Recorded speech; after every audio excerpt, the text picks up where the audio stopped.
smart and work hard, but just aren't where or who you want to be. Welcome to your podcast, Real Confidence.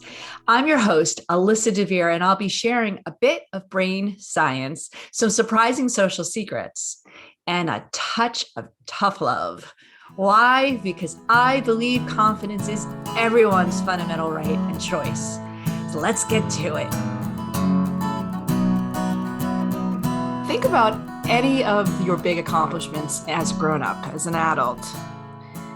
Maybe it was a promotion or getting a new job in particular, or getting married, whatever it might be.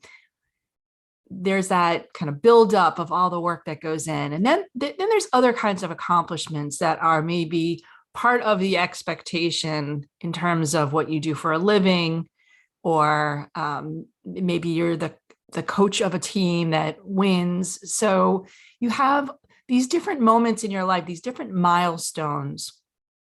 And it almost doesn't matter how big or small they are. It's just something that you've worked up to. You get to that climatic point and you celebrate that with whoever's involved in that celebration, right? So if it's the team, it's the team. If it's your classmates, right? If it's your workers, your coworkers, and you've done something really big together, you celebrate with them. And it's really exciting. But any of those accomplishments that maybe were on your own, maybe like something that you did for yourself or with a group, but the result, the certificate or something was really for yourself. Again, that buildup, that excitement could even be a presentation that you gave, a big presentation or some kind of a project that came to fruition. You finally get to that moment and you're like, oh, I can't wait for it. Can't wait for it even to be over because I need to sleep after this. It happens. And then after that, you might get some social media love, right? You post it out there and people are like liking it or congratulations. And I say you might, it depends on what it is, of course, depends on who you are, but you might not. And it almost doesn't matter who you are or what you did in some cases. Let me give you an example. I did a TED Talk, the second one, 2 weeks ago. And it was a very fast turnaround. In fact, when I got the message saying that I'd been selected, I was suspicious because usually you get 4 to 6 months to do a TED Talk. And this one was like literally 2 weeks. So I thought maybe I'm just a sub, but she said, no. This is just the way they're rolling. It's all virtual and you can use a script and blah, blah. So I was really not sure if I wanted to do it, not just because of the fast turnaround, but because I had a massive conference that I had to run in the middle of that. And it was totally consuming my life, like 20 hours at the desk. So when I finally decided, I'm going to do this, and I decided to do it for all kinds of reasons, not just because it's a TED Talk, for crying out loud. They're not that easy to get, but also it was the topic of something I have to present in a few weeks from now anyway. So I was like, you know what, it'll just give me a head start on it. So off I went on the journey. And if you've ever done a TED Talk or ever want to do a TED Talk, let me tell you, they are very, very rewarding, but at the same time, it's a huge amount of work. And I can't even tell you how many hours I spent on this one. I know on the first one that I did in 2020, which was actually an on-stage in-person one just before the COVID broke out, I think I counted at least 100 hours of prep. And the one that I just did, easily 30 hours, writing, rewriting, practicing, and all that. At any rate, day comes because this one's going to be pre-recorded since it's all virtual. The actual recording I did myself. It wasn't a big deal per se. And then the day of, they strung them all together and interwove some of the video from their own stuff in between. So it was kind of like a professional event. I guess if you're watching a TED Talk, you're watching it virtually anyway in hindsight, but in this case, the whole event was virtual. So interesting experience, wonderful group of women presenting. One of the things I love most, it was a really diverse group in terms of age and ethnicity and all that. So needless to say, good experience. And I think my talk was really good in that the point was talking about giving your brain a break. It's called How Your B Game Can Make You Better. If you haven't looked it up, please do. Was it my absolute best talk ever? Probably not. Now, in all fairness, I love an audience. I love to interact with an audience. I love to really leverage the audience's energy and give it back to them. And it's impossible to do that really on Zoom. But needless to say, it was a good talk, very, very well received for the people that saw it. So I'm pleased with it. Now, maybe it's because I've done a TED Talk before, or maybe because it's me and people just expect it. It could be a host of reasons. Most of my family didn't watch the day. I think one person did, my mom, and even she was kind of indifferent about it. No, none of my friends, as far as I know, saw it. And yeah, a few like congratulations online, mostly from people I'm not that close to. And it was really disappointing. You know, it was like this big accomplishment and silence. So I took that as a, what's going on here? And the first thing I wanted to do is really pay attention to the way I was feeling. You know, I was feeling unimportant. I was feeling like nobody cared. I have no friends, you know, and my family sucks, you know, all that dysfunctional, you know, all the things that we do to convince ourselves that we're just unlucky or that we're not good enough, right? It's so silly, right? You do a TED Talk, for crying out loud, and then beat yourself up, right? It's not just paradoxical, it's ridiculous. So I was kind of miring in that, thinking to myself, why? Why do I feel this way now? You know, if you've been listening to my podcast before, it's all about belonging. It's always about the need to belong. And yeah, obviously direct link there. You know, I was feeling a little rejected. I was feeling like nobody really cared. And so I said, well, there's two sides of this. There is, why doesn't anyone care? What's going on there? And then there's, what am I going to do about it myself? You know, should I care? So let's tackle the first one. You know, when we're children, most children get some form of congratulations when they get a good grade or they win a race or something. There's a congratulations. Of course, if you don't win or you don't get good grades, it's the opposite, right? But there is hopefully times in your life that you can remember that a teacher or a family member or somebody was really, you know, good job, really well done. Now we know giving too many of those, too many kudos to kids is not a good thing either, but different talk for a different day. So I think as children, we're used to receiving them. We're used to getting those kinds of compliments, those kudos.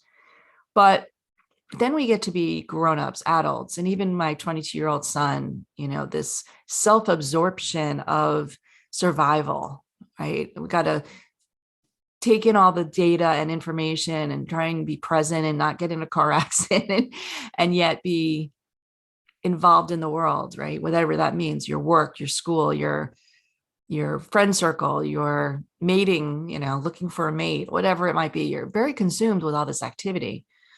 And perhaps don't give enough brain cycle time to, oh, that person just did something, I should congratulate them. I think that there's a funny fact that nobody wants to talk about, which is if you go to church or temple or something, there's a lot of older people in there, maybe because they have time or maybe because they recognize how important spirituality is in their life. But it's usually those people who are most present that are the ones that are going to be the first ones to congratulate you and make a big stink over something to the point where maybe you're even a little embarrassed, right? Your grandparents want to totally honk about your accomplishments, but yet, you know, your best friend, so busy, can't even say, hey, good job. So that's all part of it. I think part of it could be jealousy, right? People look and go, wow, you know, she did a second TED Talk and I haven't done any. I suck. On that admission, that verbal admission out loud to say congratulations may just be beyond their emotional ability to process that, you know, a little envy, a little jealousy. And of course, it could be expectation, right? In my example, second TED Talk, people are like, whatever. It's almost like the second child, like, congratulations, right? And they've done that before. It doesn't mean that the effort wasn't any less. It doesn't mean that it's not going to be as challenging as the first. So, but we kind of expect people to do certain things, and at that point, it's not such a big accomplishment in other people's minds, I suppose. So, all good reasons that, and I say good. It doesn't make me feel good, but legit reasons why somebody might not go out of their way to say, you rock. In the confidence constructs, sometimes it helps to understand why people do things. And quite frankly, sometimes it doesn't matter. In this case, I don't care. I don't care what they're busy with. I don't care what they are doing or not doing. It makes me sad. It makes me judge them a little bit, I'll be honest. A friend who doesn't congratulate me on something bothers me. I put that as a note in my head. But at the end of the day, it's not my job to figure out why. What my job is for myself, and as a result for the people I do care about, is to get those emotions under control and get my confidence back. So I'm going to take a very quick break here. And in the final part of this podcast, what I want to do is talk about what you can do to not only celebrate yourself, but maybe be the person who makes that difference, to be the difference for somebody else. All right, we'll be right back. This podcast was sponsored by the American Confidence Institute. ACI trains smart, hardworking people how to use basic brain science to more effectively coach themselves and others. ACI is endorsed by top universities, the Strategic HR Management Association, and International Coaching Federation. Learn more about ACI's uniquely empowering keynotes, workshops, e-classes, and coaching certification at www.americanconfidenceinstitute.com. All right, so let's dive right in and talk about, how do we celebrate ourselves? How do we make a point to say, wow, that was awesome what I just did? So very simple things, right? And I'm sure there's 100 other ways. I'd love to hear from anyone who's listening, some ways that you did or could celebrate a future accomplishment. And the simple thing is, of course, to post about it on social media, be like, hey, I just did this. I'm so excited about this. That's easy, right? What about taking a moment and literally just thinking about the work that went in? Think about the fact that you did it, and just really, for a moment, admire in it. Make yourself realize, I'm pretty awesome. I just did that. Not everybody could, not everybody will. I just did that. And even if other people have done it, you did it. You can put the energy and the effort and the decision to do it, and you did it. And that's awesome. That's beyond awesome. That's friggin' awesome. So taking that simple minute, you put all that time to get the accomplishment, you might as well take a minute to celebrate it, right? Easy. You go out to dinner. Can you get some friends together to celebrate and have a book party or presentation party or whatever? Absolutely. I was in we have this really great liquor store here in town, and liquor store, I sound like an old fart, but it's beer, wine, and any kind of alcohol you want, but it's spectacular. And I was talking with the wine woman there, and very, very knowledgeable. And this other woman came in, and the wine expert there said to me, do you mind if I just help her for a minute? Because we were deep in conversation about some terroir in Alsace Valley or something very, very geeky. At any rate, she went over to talk to this woman, came back and said to me, she comes in every Friday about this time, and she buys a very expensive bottle of wine, and every week it's different, and she just really wants a good bottle of wine.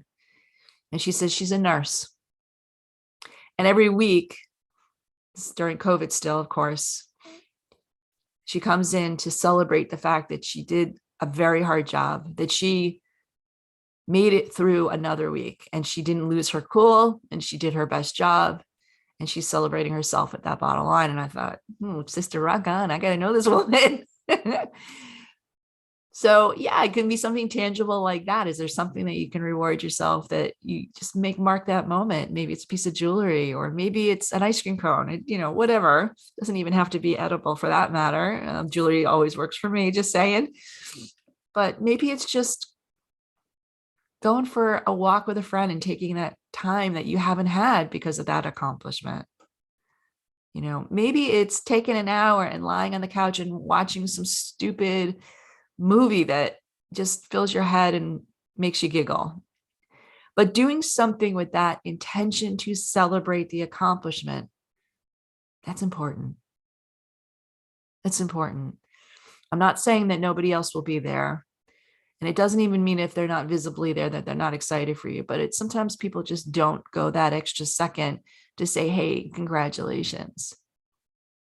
Now, I said before, we can celebrate it ourselves for sure. But again, if you've listened to my stuff before, you know that my mantra is to get confidence. The best way to do it is to give it away. So next time somebody else has an accomplishment, somebody else has some kind of a milestone that you're aware of, congratulate them. Make it a point to just say, hey, I know it was a lot of work. Well done. I know it sounds easy, and I know in times it's really hard to pay attention to do that, but put your radars up. It's like one of those things when somebody tells you about a new word or a new concept, all of a sudden appears everywhere in your universe. It's because you've turned on those neurons in your brain. You're looking for them in the universe. So look for other people's accomplishments, other people's celebrations that you can contribute to, so that they don't feel that rejection like I did, like you probably have, that we both might in the future, because they don't know how to celebrate themselves yet. But maybe you can help by celebrating a little bit for them, with them. So before we completely wrap up, I want to let you know that full transcripts and show notes for this and other episodes can be found on the website, www.americanconfidenceinstitute.com/podcast. I also want to remind you once again that the best way to get confidence for yourself is to give it to others. And you can do it so easily just by liking and sharing this episode on your favorite social media channels. You can even give me some confidence fuel by sending in any comments about the topics I've covered or ones you'd like me to consider for the future.